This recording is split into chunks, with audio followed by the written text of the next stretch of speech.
Welcome to பாட்டி நாட்டு சமையல். இன்னைக்கு நம்ம பார்க்க போறது என்னன்னு பாத்தீங்கன்னா ரவை பாயசம் எப்படி செய்யறதுங்கிறது தான். இது சட்டுன்னு செஞ்சிடலாம், ரொம்ப நேரம்லாம் ஆகாது. ஒரு 10ல இருந்து 15 மினிட்ஸ்க்குள்ளேயே செஞ்சிடலாம். வீட்டில் இருக்க பொருட்கள் வச்சு வாங்க எப்படி செய்யலாங்கிறத பார்க்கலாம். இந்த வீடியோக்குள்ள போக முன்னாடி சப்ஸ்கிரைப் பண்ணாதவங்க சப்ஸ்கிரைப் பண்ணிருங்க, கூடவே பெல் ஐக்கான் பட்டனையும் அமைக்கிருங்க. இதுக்கு தேவையான பொருட்கள் பார்க்கலாம் வாங்க. நான் ரவை ஒரு கப் எடுத்துருக்கிறேங்க. ஒரு 100ல இருந்து 150 வரைக்கும் இருக்கும். இந்த ஏதாவது ஒரு கப் பவுல் வந்து கணக்கு வச்சுக்கோங்க. தேங்காய் நீங்க பால் எடுத்து கூட வச்சுக்கலாம். நான் தேங்காய் ஒரு 4 ஏலக்காய் போட்டு அடிச்சு வச்சிருக்கேன் தேங்காயோட. நீங்க பால் எடுத்து வச்சுக்கணும்னாலும் யூஸ் பண்ணிக்கலாம். வெல்லம் ஒரு 1/4 கிலோ அளவுக்கு எடுத்திருக்கிறேன். பால் ஒரு 200 பால், திராட்சை, முந்திரி, நெய் தேவையான அளவு. வாங்க எப்படி செய்யலாங்கிறத பார்க்கலாம். இப்போ ஒரு கடாயில ரவையை லேசா வறுத்துக்கலாங்க. அது லேசா பொன்னிறம் ஆகுற வரைக்கும் வறுத்துக்கோங்க, பச்சை வாசம் போற வரைக்கும். ரவை நல்லா வறுத்தாச்சுங்க.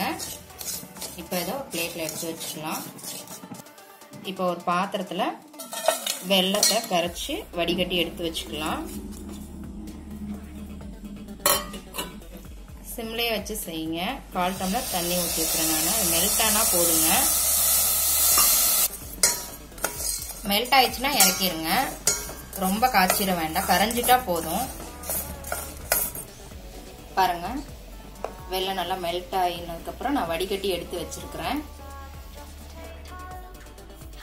இப்ப இந்த வறுத்து வச்ச ரவையை போட்டு கொஞ்சம் தண்ணி விட்டுக்கலாம். ஒரு 2 கப் அளவு விட்டுக்கோங்க.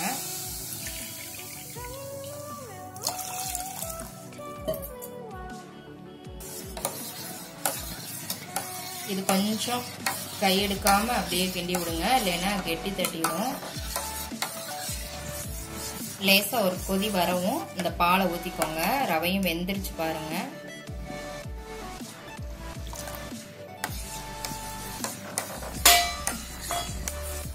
பால் ஊத்தி நல்லா கொதி வந்துருச்சுங்க. இப்போ இதோட அரைச்சு வச்ச தேங்காய் ஏலக்காயை போட்டுக்கலாம். தேங்காய் பால் ஊத்தினாலும் ஊத்திக்கலாங்க.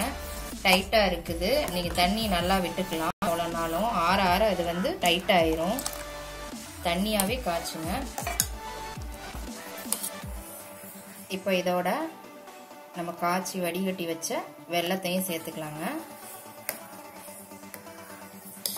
உங்களுக்கு வெல்லம் வேண்டாம் அப்படின்னா ஜீனி கூட ஆட் பண்ணிக்கலாம். ஆனா ஜீனியை விட வந்து வெல்லம் சூப்பரா இருக்கும். இதுல செஞ்சு பாருங்க.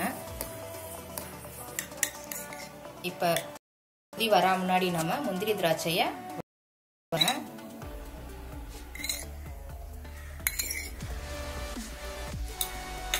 இதுல நான் 2 ஸ்பூன் நெய் விட்டுருக்குறேங்க. நெய் உங்களுக்கு நிறைய சேர்க்கணும்னா நீங்க சேர்த்துக்கலாம். முந்திரி பருப்பு போட்டிருக்கிறேன். உங்களுக்கு பாதாம் இது எது வேணாலும் போட்டுக்கலாம் நீங்க.